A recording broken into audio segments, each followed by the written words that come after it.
আমি কখন থেকে তোমাকে জিজ্ঞাসা করছি আর তুমি দেখো আমার কথার কোনো উত্তরই দিচ্ছ না। কারণ আমি রেগে আছি তোমার ওপর। তোমার এই রেগে যাওয়ার কারণটা জানতে পারি? বিয়েতে সবাই আমার কত প্রশংসা করছিল যে আমাকে ভালো লাগছে, সুন্দর লাগছে দেখতে। আর নিজেকে দেখো, তোমার কাছে তো দুটো শব্দও নেই নিজের বউয়ের প্রশংসা করার জন্য। ভাই, প্রশংসা তার করা যায় যার সৌন্দর্য শব্দ দিয়ে ব্যাখ্যা করা যায়, আর তোমার প্রশংসার জন্য আমার কাছে কোনো শব্দই নেই।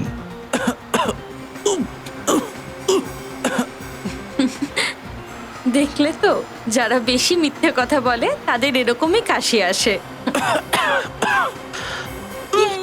কি হয়েছে তোমার? তুমি ঠিক আছো তো?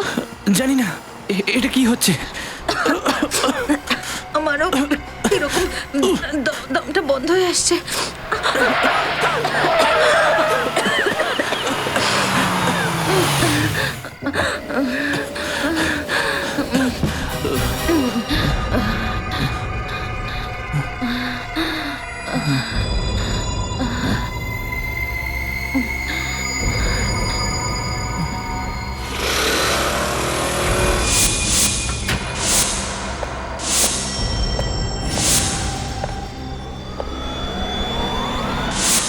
অভিজিৎ, 25 আর 26 তারিখ ক্রিমিনাল সাইকোলজির উপরে সিঙ্গাপুরে একটা কনফারেন্স আছে। আমি চাই তুমি আর দয়া ওখানে প্রেজেন্ট থাকো।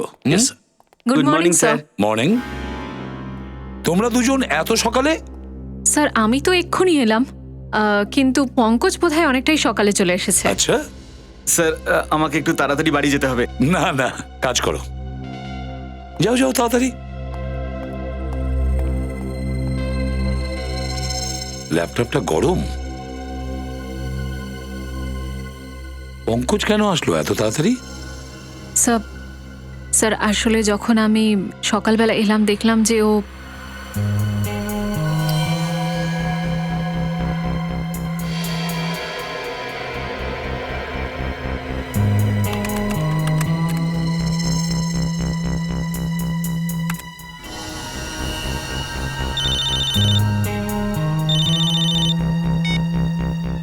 হ্যালো, হ্যাঁ সূর্য স্যার। হ্যাঁ, আপনি যা বলেছিলেন আমি সেটাই করছি।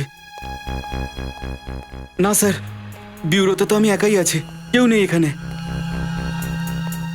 হ্যাঁ স্যার, সব ডেটা কপি হচ্ছে। স্যার কেউ আসছে, আমি আপনাকে 2 মিনিটের মধ্যে ফোন করছি। কে ওখানে? পঙ্কজ, আরে শ্রেয়া, তুমি কখন এলে? কি করছিলে তুমি এখানে? আমি যোগাসন করছিলাম। বসে বসে না পিঠটা কেমন ব্যথা হয়ে গেছিল তো। টেবিলের পেছনে? যোগাসন তো যে কোনো জায়গায় করা যায়। স্যার আমি নিশ্চিত যে এই কিছু না কিছু একটা গোলমাল করছে। স্যার আমারও মনে হচ্ছে এই সূর্য আর পঙ্কজ কোনো একটা ঘোঁট পাকাচ্ছে। হ্যাঁ স্যার, কখনো এরা দুজন মিলে ল্যাপটপ ভাঙে, কখনো আবার প্রমাণগুলোকে লুকানোর চেষ্টা করে। স্যার আমার তো মনে হয় এরা কেসগুলোকে সমাধান করতে নয়, বিগ্রতেই ব্যস্ত থাকে। হ্যাঁ, এই ব্যাপারটা আমার মনে হয়েছে কয়েকদিন আগে থেকে, কিন্তু কি করি? স্যার এরা যেখান থেকে এসছে ওদেরকে সেখানেই পাঠিয়ে দিন। একটা পচা মাছ কিন্তু পুরো পুকুরটাকে নষ্ট করে দেয়। ফিরিয়ে দিয়ে কোনো লাভ নেই অভিজিৎ, কারণ এ ডিসিপি চিত্রলের চামচে। ওকে যদি আমরা ফিরিয়ে দিই না, তাহলে ডিসিপি চিত্রলে আমাদের এখানে এসে তাণ্ডব শুরু করবে। সিআইডি ব্যুরো, কি 2টো লাশ পাওয়া গেছে? কোথায়?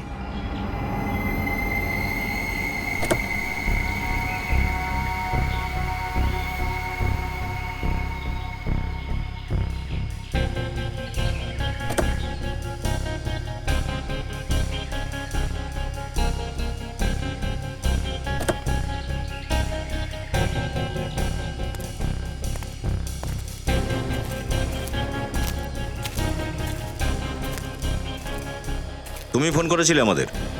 অন্য কেউ ছিল নাকি এরা দুজনেই ছিল? আসলে স্যার আমরা রাস্তা ভুল করেছিলাম, তখনই আমি এই গাড়িটা দেখতে পাই। Deepak, stop the car. কি হয়েছে? ওখানে একটা গাড়ি দাঁড়িয়ে আছে। হয়তো গাড়ি ড্রাইভার বলতে পারবে শ্যামনগরের রাস্তা কোন দিকে। হ্যাঁ, ওকে জিজ্ঞাসা করি। Good idea.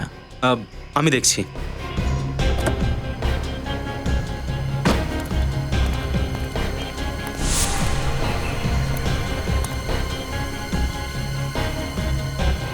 দাদা, এই শ্যামনগরের রাস্তাটা কোন দিকে হবে?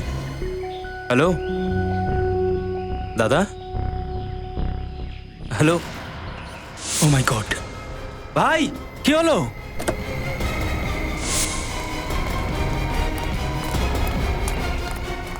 কি হলোটা কি?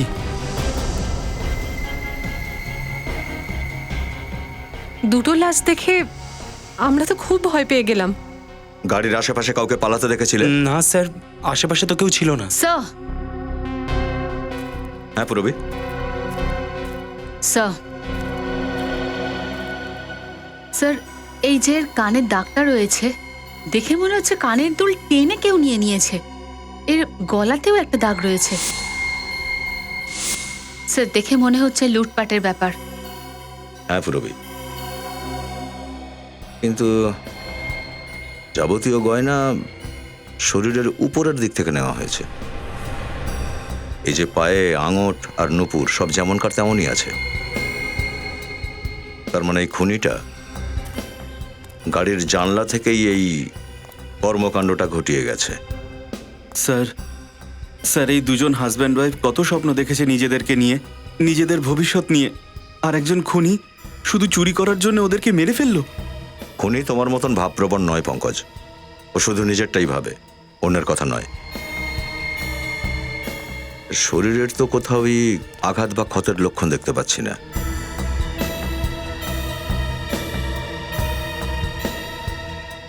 এদের পায়ের তলা কিরকম নীলচে হয়ে গেছে,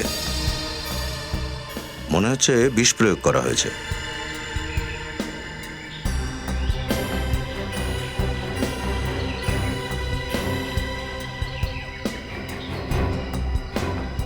স্যার,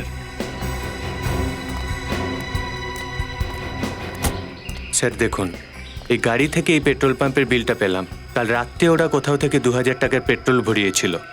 ও, এই পেট্রোল পাম্পে গিয়ে একবার খোঁজ লাগাতে হবে। হয়তো ওখান থেকেই জানতে পারা যাবে এদের দুজনকে বিষ কে দিয়েছে।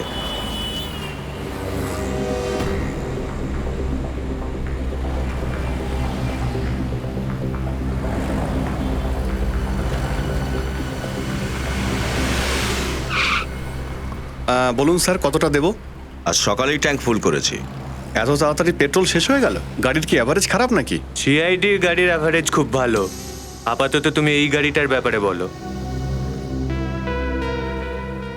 হ্যাঁ স্যার, এই স্লিপটা তো আমাদের এখানকার। জানি, এই গাড়িতে কি কাল রাতে পেট্রোল এখান থেকেই ভরা হয়েছিল? হ্যাঁ স্যার, ভরিয়ে তো ছিল।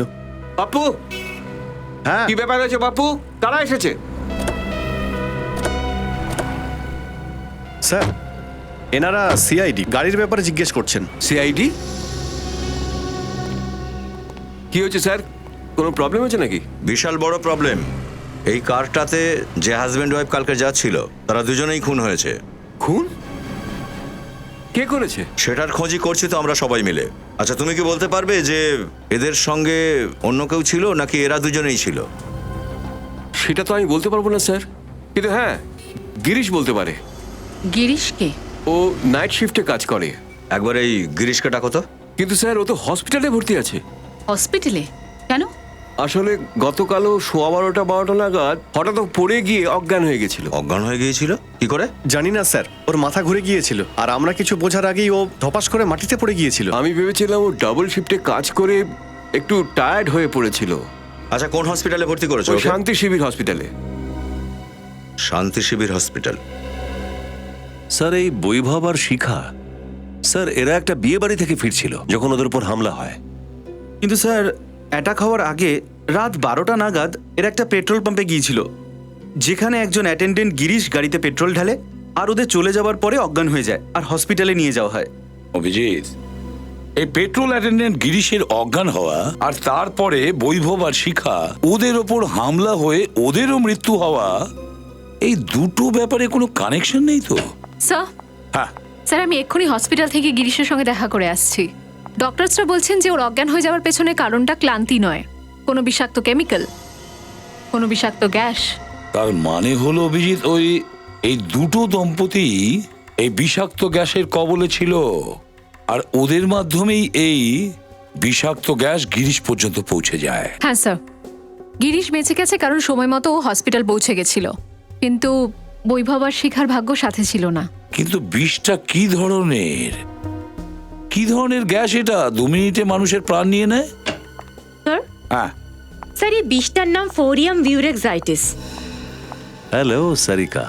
ওরিয়াম বিউরেক্সাইটিস। হ্যাঁ স্যার, এই বিষাক্ত কেমিক্যাল আমি বৈভব আর শিখার ফুসফুসের মধ্যে পেয়েছি। ওদের ফুসফুসে পাওয়া যায়, তার মানে অভিজিৎ দুজনেই এই বিষ কোনো কিছু থেকে গন্ধটা নিয়েছিল বা দেওয়া হয়েছিল। হ্যাঁ স্যার, এরকমই কিছু হবে, কেন বডিজের কোথাও আমি তো ইনজেকশনের দাগই পাইনি। সেটাই তো। আর পেটে খাবার দাবারের কোনো বিষ পাওয়া যায়নি? পঙ্কজ, যখন ডক্টর সারিকা বলছেন যে বিষ ফুসফুসে ছিল, তখন উল্টোপাল্টা প্রশ্ন করে ওনাকে বিরক্ত করবে না। জানো এসব খুঁজতে কত পরিশ্রম দরকার হয়। দেখো তুমি খুব ক্লান্ত, তোমার জন্য কিছু আনাবো? অন্য কোনো দিন অভিজিৎ, আজকে একটু লেট হচ্ছি, কারণ সালুকে স্যার পুনা গেছেন তো, সমস্ত দায় দায়িত্ব আমারই ওপর। ডক্টর সালুকে পুনে চলে গেছেন? হ্যাঁ। এটা তো খুব ভালো কথা। মানে দিনরাত কাজ করে উনি ক্লান্ত হয়ে গেছেন, পুনে যখন গেছেন একটু চেঞ্জ হয়ে যাবে।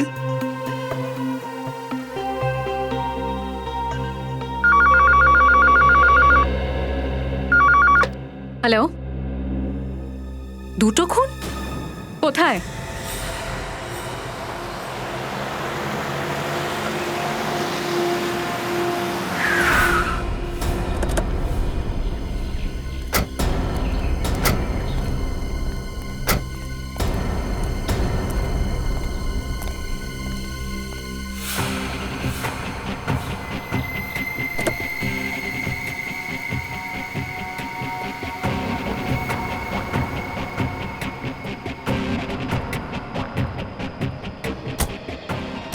আজব ব্যাপার, একদিনে 4-4টে খুন। একেও একইভাবে মারা হয়েছে যেভাবে বৈভব আর শিখাকে মারা হয়েছে।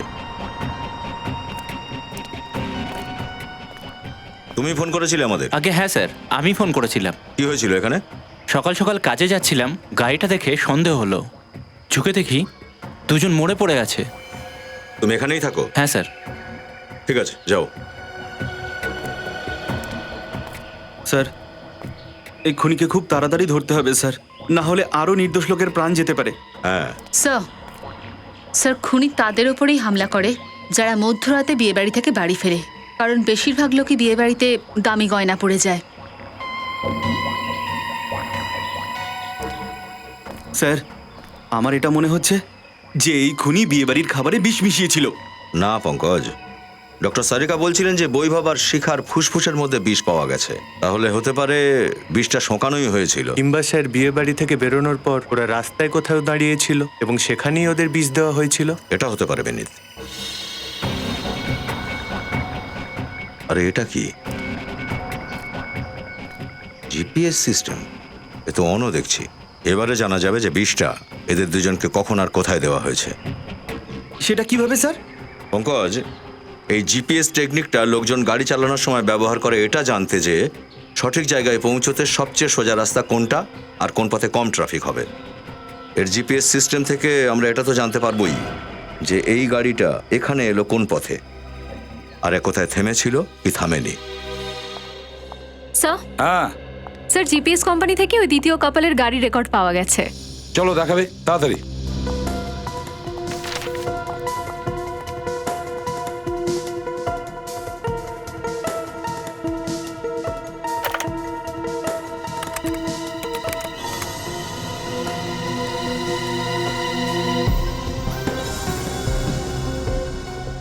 এই দেখো অভিজিৎ, এইটা হলো ওই বিয়ে বাড়ি, এটাকে আমরা পয়েন্ট এ ধরছি। এটা দেখো, এটা পয়েন্ট বি। এখানেই এই দুজনের মৃত্যু হয়েছে।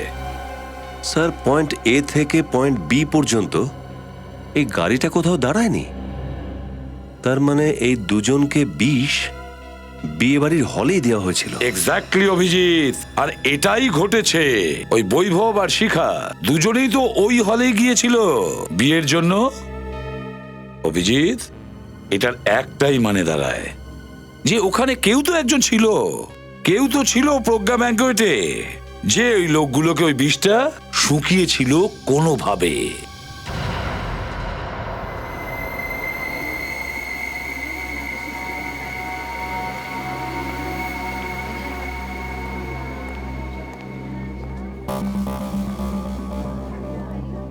আশেপাশে খেয়াল রাখবে।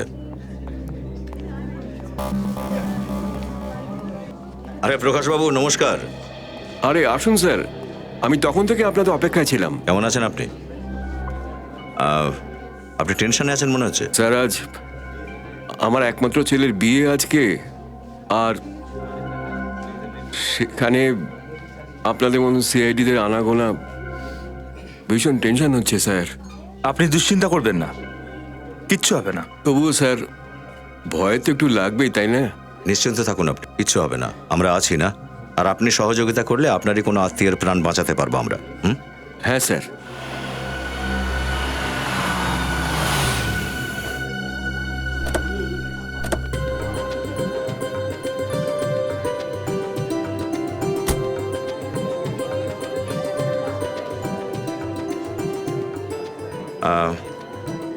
আমরা বরকনের সাথে একটু দেখা করে নিই। বিস রেডি। অভিনন্দন কুমার বাবু। আসুন আসুন ঋষভ বাবু, বর্ষা দেবী আসুন। Thank you. ছেলের বিয়েতে অনেক অনেক শুভেচ্ছা। ধন্যবাদ। আপনারা আপনাদের অমূল্য সময় নষ্ট করে এখানে এসেছেন, এটা আমার কাছে একটা বিরাট ব্যাপার। আরে কুমার বাবু, কেন আসবো না? বিয়ের মতো এরকম একটা বাঁধনে মানুষ রোজ রোজ এমনি না ফাঁসে, তাই না? আচ্ছা, বেশ বুঝতে পারছি তুমি কি বলতে চাইছো। এবার চলো, বর বউকে দেখবে না? চলুন প্লিজ। নমস্কার স্যার। নমস্কার ম্যাডাম।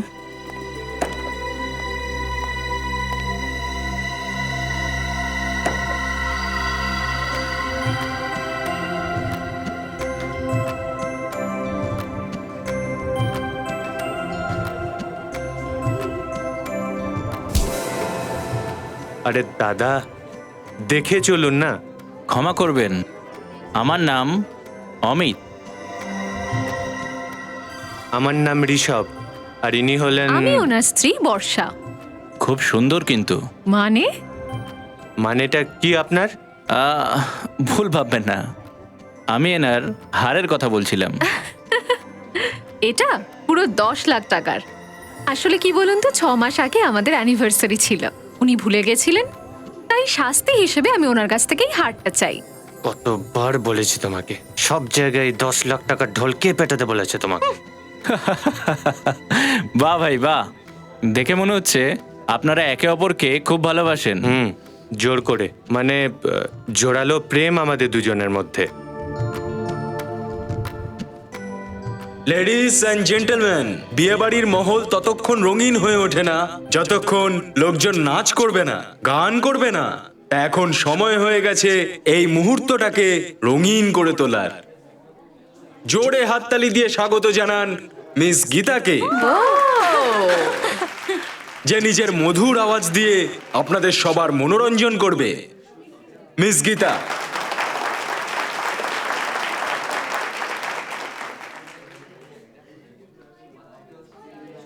এই নিন ম্যাম।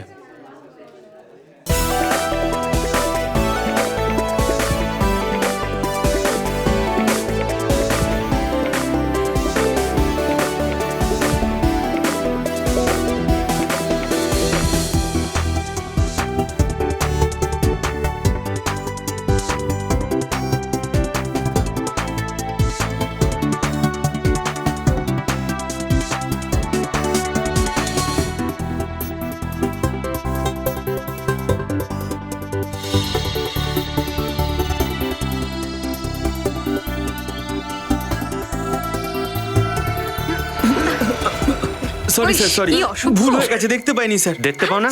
হ্যাঁ, ছাই পাঁচ খেয়ে করো নাকি এখানে? যাকে দেখো আমাকেই এসে ধাক্কা মারে। তাহলে এই বিষাক্ত কেমিক্যালটাকে ভুলেই আছে নাকি? আরে স্যার ভুল হয়ে গেছে স্যার। এটা কি করলে? স্যার আমি ইচ্ছা করে করিনি স্যার। ভুল হয়ে গেছে না জেনে বুঝে করেছিস সব জানতে পারবো। এই বিষাক্ত ফুল দিয়ে এই মানুষজনকে মেরে বেড়াস তুই, হ্যাঁ? আর তারপর তাদের লুটো স্যার করিস। আপনারা কিরকম কথা বলছেন স্যার? স্যার আমি ওয়েটার, আমি খুনি নই। রেডি, একে বিউরোতে নিয়ে যাও, ভালো করে যত্ন নেবে এর। বিনীত, শ্রেয়া, চলো হসপিটালে যাবো। চল, তোর খেলা শেষ, চল। স্যার আমার কথাটা তো শুনুন স্যার। স্যার এরকম করছেন কেন স্যার? এসব কি ছিল কুমার সাহেব? কিছুই না, এখন সব ঠিক হয়ে যাবে।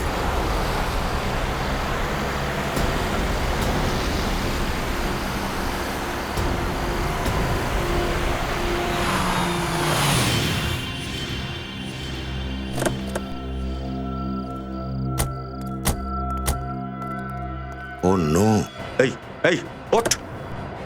স্যার, স্যার, নিখিল, এদের দুজনকে তাড়াতাড়ি হসপিটালে নিয়ে যেতে হবে। বের করো এদের। স্যার। ডাক্তারবাবু, এখন শরীর কেমন আছে ফ্রেডি আর ওই ওয়েটার ছেলেটার? এনাদের নাকে হয়তো কোনো বিষাক্ত গ্যাস গিয়েছিল, যার ফলে অজ্ঞান হয়ে যায়, কিন্তু এখন ওরা ভালো আছে। আমরা ফ্রেডিকে মিট করতে পারি? দেখুন, ওনার আপাতত জ্ঞান নেই। ওদের আমি ঘুমের ইঞ্জেকশন দিয়েছি, দুপুরের মধ্যে জ্ঞান ফিরে আসবে। ঠিক আছে ডক্টর, থ্যাংক ইউ। স্যার, নিশ্চয়ই এটা ওই বিষাক্ত গ্যাস যা দিয়ে দম্পতিদেরকে মারা হচ্ছে। হ্যাঁ নিখিল, কিন্তু ডক্টর সারিকা তো বলছিলেন যে যে ফুল শ্রেয়া আর বিনীতের গায়ে পড়েছিল তাতে কোনো বিষাক্ত কেমিক্যাল নেই। তার মানে বিষাক্ত কেমিক্যালটা ওই গাড়িতেই ছিল। কিন্তু স্যার ওই গাড়িটার চাবি আমরা ব্যাংকোয়েটের কোনো স্টাফকেই তো দিইনি, তাহলে কি করে? আমাদের এই সমস্ত প্রশ্নের উত্তর ওই গাড়ি থেকেই পাওয়া যাবে।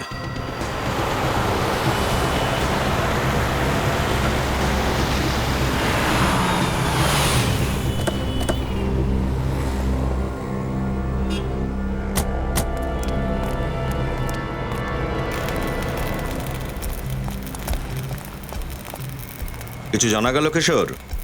গাড়ির ভেতরে বিষাক্ত গ্যাস কোথা থেকে এলো? না স্যার, একজন মেকানিক হিসেবে বলতে পারি এই গাড়িটার কেউ কোনো ক্ষতি করেনি, সবকিছু একদম ঠিকঠাক আছে। তুমি ভালো করে চেক করেছিলে তো ডিকিটা? হ্যাঁ স্যার, একদম ঠিক আছে।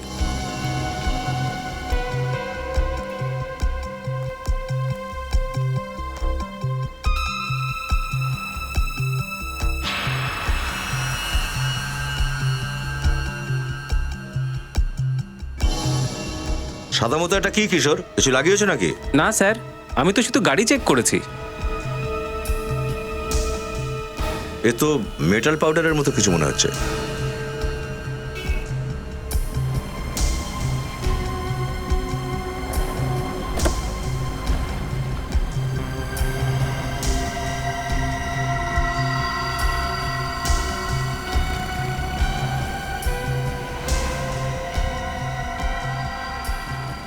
ও, তাহলে এটাই রহস্য। কি হয়েছে স্যার? দেখো, নিজেই দেখে নাও।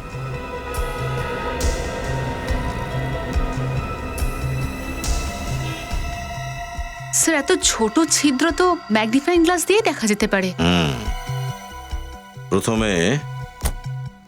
প্রথমে এখানে দরজায় কেউ ড্রিল দিয়ে একটা ফুটো করেছে, আর তারপর সেই ফুটো দিয়ে ভেতরে ওই বিষাক্ত গ্যাস ঢুকিয়ে দেওয়া হয়েছে। কিন্তু স্যার, এই ড্রিল মেশিন তো কারেন্টেই চলে না।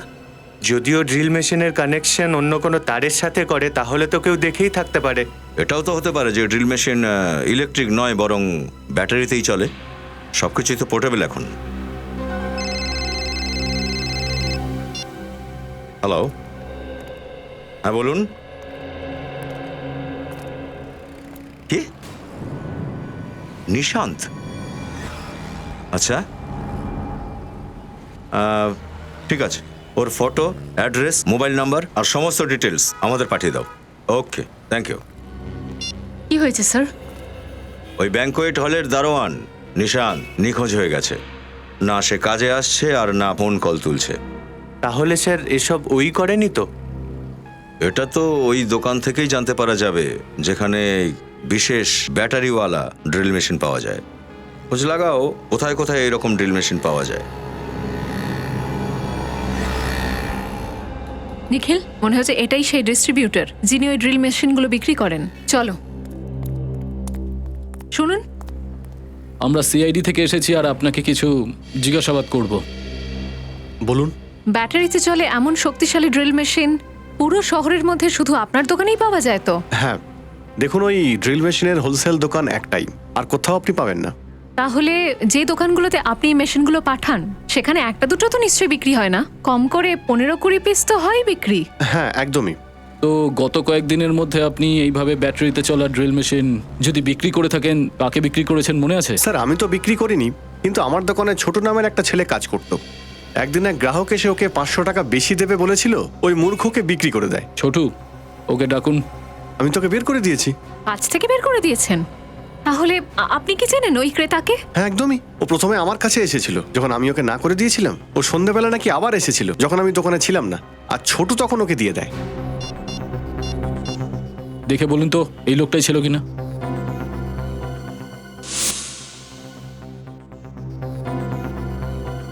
হ্যাঁ স্যার, এই লোকটাই তো ছিল। মানে নিশান্তি সেই যে একটার পর একটা খুন করে চলেছে।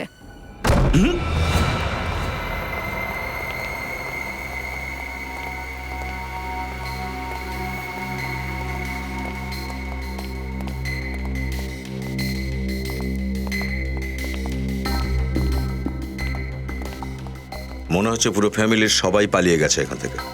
পুরো বাড়িটা তল্লাশি নাও ভালো করে।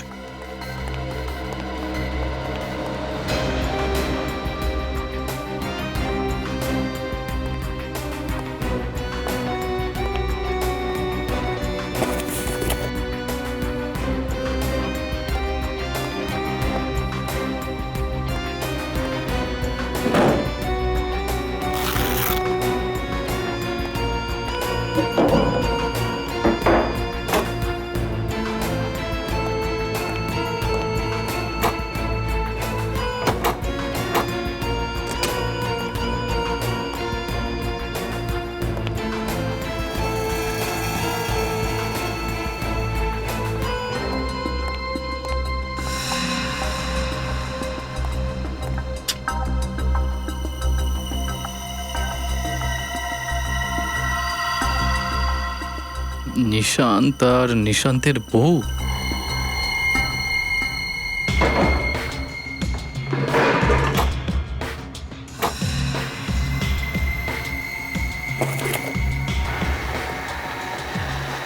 তাহলে এটাই সেই ড্রিল মেশিন যেটা দিয়ে ওই গাড়ির দরজাতে ফুটো করা হয়েছে। স্যার। হ্যাঁ বিনীত। স্যার এই দেখুন, নতুন ওয়াশিং মেশিন, নতুন টিভি, নতুন নতুন অনেক জিনিসপত্র কিনেছে ও। স্যার, একজন দারোয়ান তখনই এত দামি জিনিস কিনতে পারে যখন তার হাতে বড় লটারি লাগে, অথবা ও অন্যায় পথে রোজগার শুরু করে। স্যার, এই ইয়ারিংটা ওখানে পড়েছিল, মনে হচ্ছে শিকারই হবে। মনে হচ্ছে নিশান্ত তাড়াহুড়োতে জিনিসপত্র প্যাক করতে গিয়ে এই ইয়াররিংটাকে ফেলে চলে গেছে। হ্যাঁ স্যার, মনে হয় বিয়ে বাড়িতে আমাদের দেখে ওর অবস্থা খারাপ হয়ে গেছে, ওর সমস্ত নতুন জিনিসপত্র ছেড়ে ও চলে গেছে। আরে ওইটুকু পায়রা উড়ে আর কত দূর যাবে? ওটা কাজ করো, মোবাইল কোম্পানিতে খোঁজ নাও, পাখি এখন আছে কোথায়।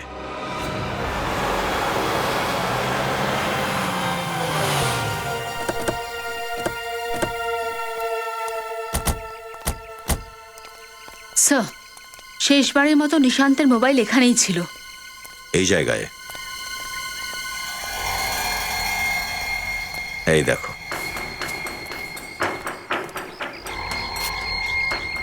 মোবাইল ভেঙে ফেলে দিয়ে গেছে, সিম কার্ডও তো নেই এখানে।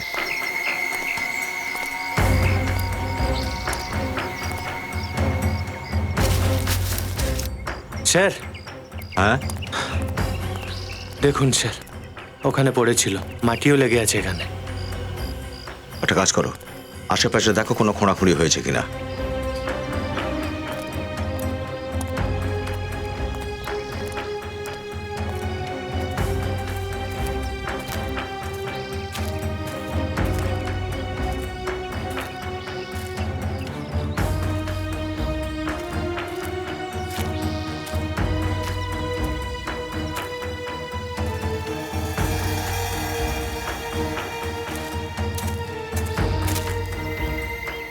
স্যার। হ্যাঁ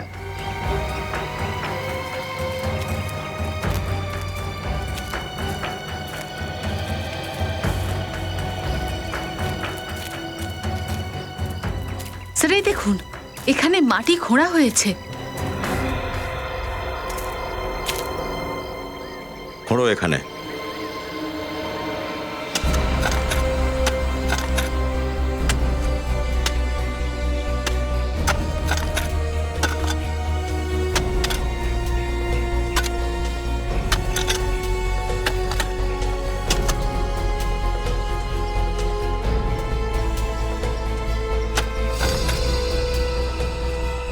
স্যার, হ্যাঁ, সরাও এটাকে।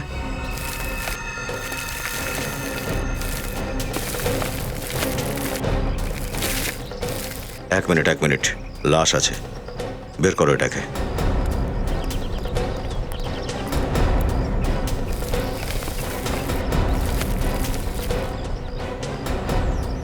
সাবধানে। স্যার এই হলো নিশান্ত। নিশান্ত?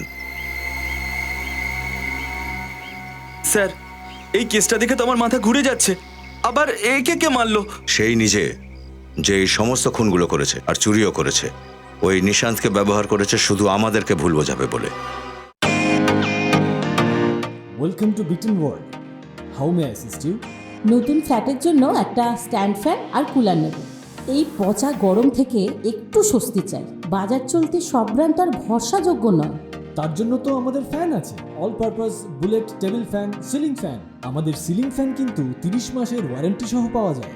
আছে ফারাটা 2 বছরের ওয়ারেন্টি, 17 থেকে 20 মিটার এয়ার ফ্লো, মধ্যবিত্তের সাধ্যের মধ্যে একমাত্র ভরসাযোগ্য ব্র্যান্ড বিটন। আমাদের কুলারের কিন্তু অনেক range, 45 litres, 50 litres, 70 litres, 90 litres, 110 litres. Honeycomb সহযোগে বিটনের সব কুলারের ওয়ারেন্টি 1 বছর। চেনা হাওয়ায় অচেনা অনুভূতির জন্য একমাত্র আদর্শ বিটন। গরমে স্বস্তি পেতে বিটনের ফ্যান হোক বা কুলার, আজই আনুন বাড়িতে। Vuitton, digitally years. হ্যাঁ সারিকা, এর ব্যাপারে কি জানতে পেরেছো?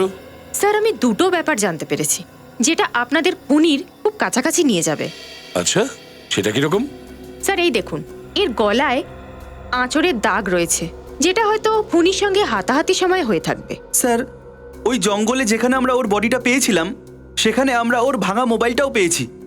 এটা কি ওই ধস্তাধস্তির কারণে হয়নি তো?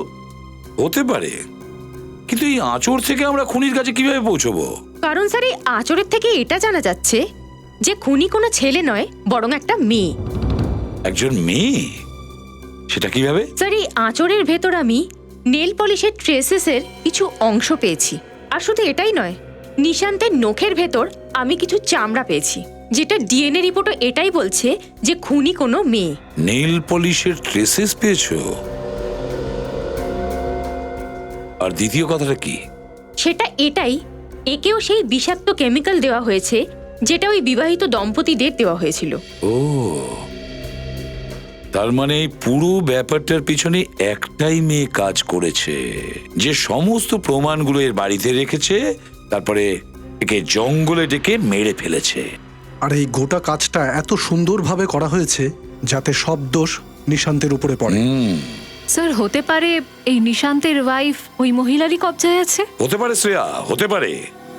আর সে হোক বা না হোক, সে কোনো মহিলাই হবে, হোটেলের স্টাফ মেম্বার, যে সমস্ত খেলাটাই খেলেছে। সচিন, একটা কাজ করো, প্রজ্ঞা ব্যাংকুয়েটে ফোন করে খবর নাও এমন কোন স্টাফ মেম্বার আছে যে মহিলা, যে ছুটি নিয়েছে কোনো কারণে। স্যার,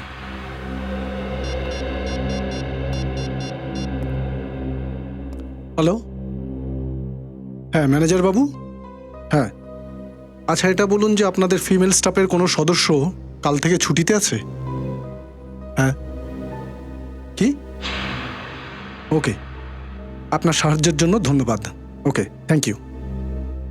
স্যার, ম্যানেজারের কথায় একজন মহিলা আছেন যে হঠাৎ কালকে ছুটিতে চলে গেছে। ও, তার মানে কোনো মহিলা তো নিশ্চয়ই ওই হোটেলের স্টাফ যে ছুটি নিয়েছে।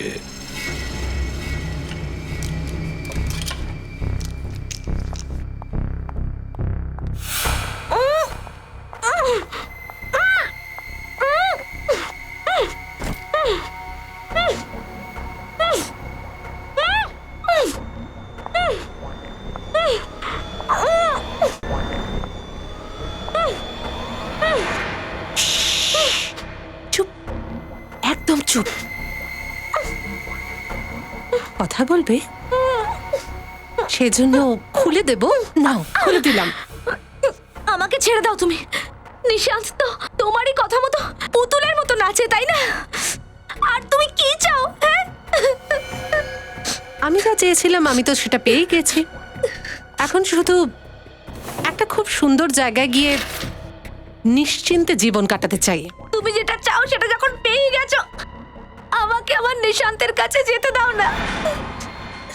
আচ্ছা, যদি তুমি এটাই চাও তো তাই সই।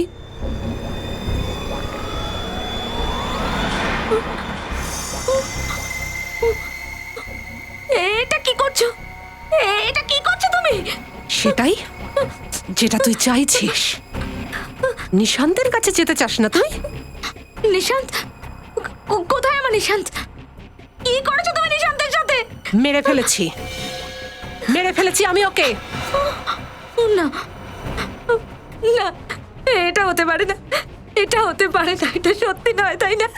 হ্যাঁ, না না না, এটা করো না প্লিজ। না, এটা করো না তুমি, এটা করো না বলছি। না না না না, এটা করো না তুমি। না না।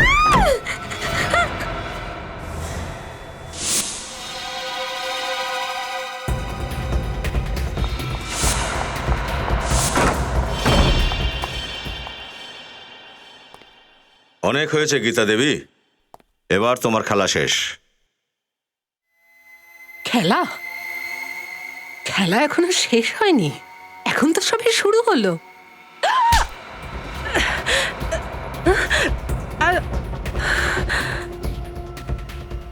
খুব শখ দেখছি তোমার খেলার।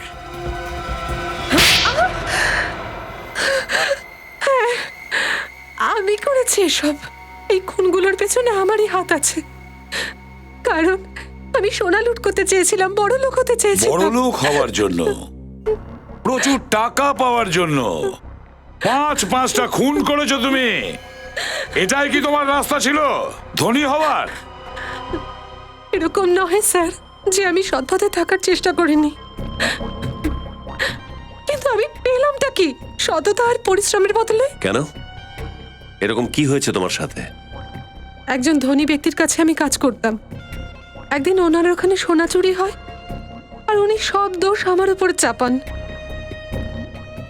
আমি তো প্রমাণ না থাকায় কোনো রকমে বেঁচেছি, নয়তো আমিও জেলে থাকতাম এখন। আর এই জন্যই তুমি ওই ব্যাংকোয়েট হল জয়েন করলে, ওখানে গান গাইতে লাগলে, যাতে ধনী লোকদের প্রতি নজর রাখতে পারো আর তাদেরকে তোমার শিকার বানাতে পারো। হ্যাঁ স্যার, আমি ওদের মধ্যে আমার শিকার বাঁচতাম আর নিশান্তকে জানিয়ে দিতাম। যখন লোকেরা আমার গান শুনতো তখন নিশান্তর কাজের কাজ করত। মৃত্যুর খেলা। ও পার্কিং লটে যেত আর ড্রিল মেশিন দিয়ে গাড়িতে ফুটো করত।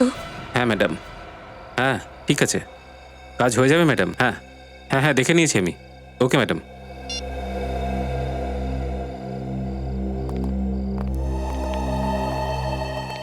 একটু খেয়াল রাখ, আমি আসছি। ঠিক আছে।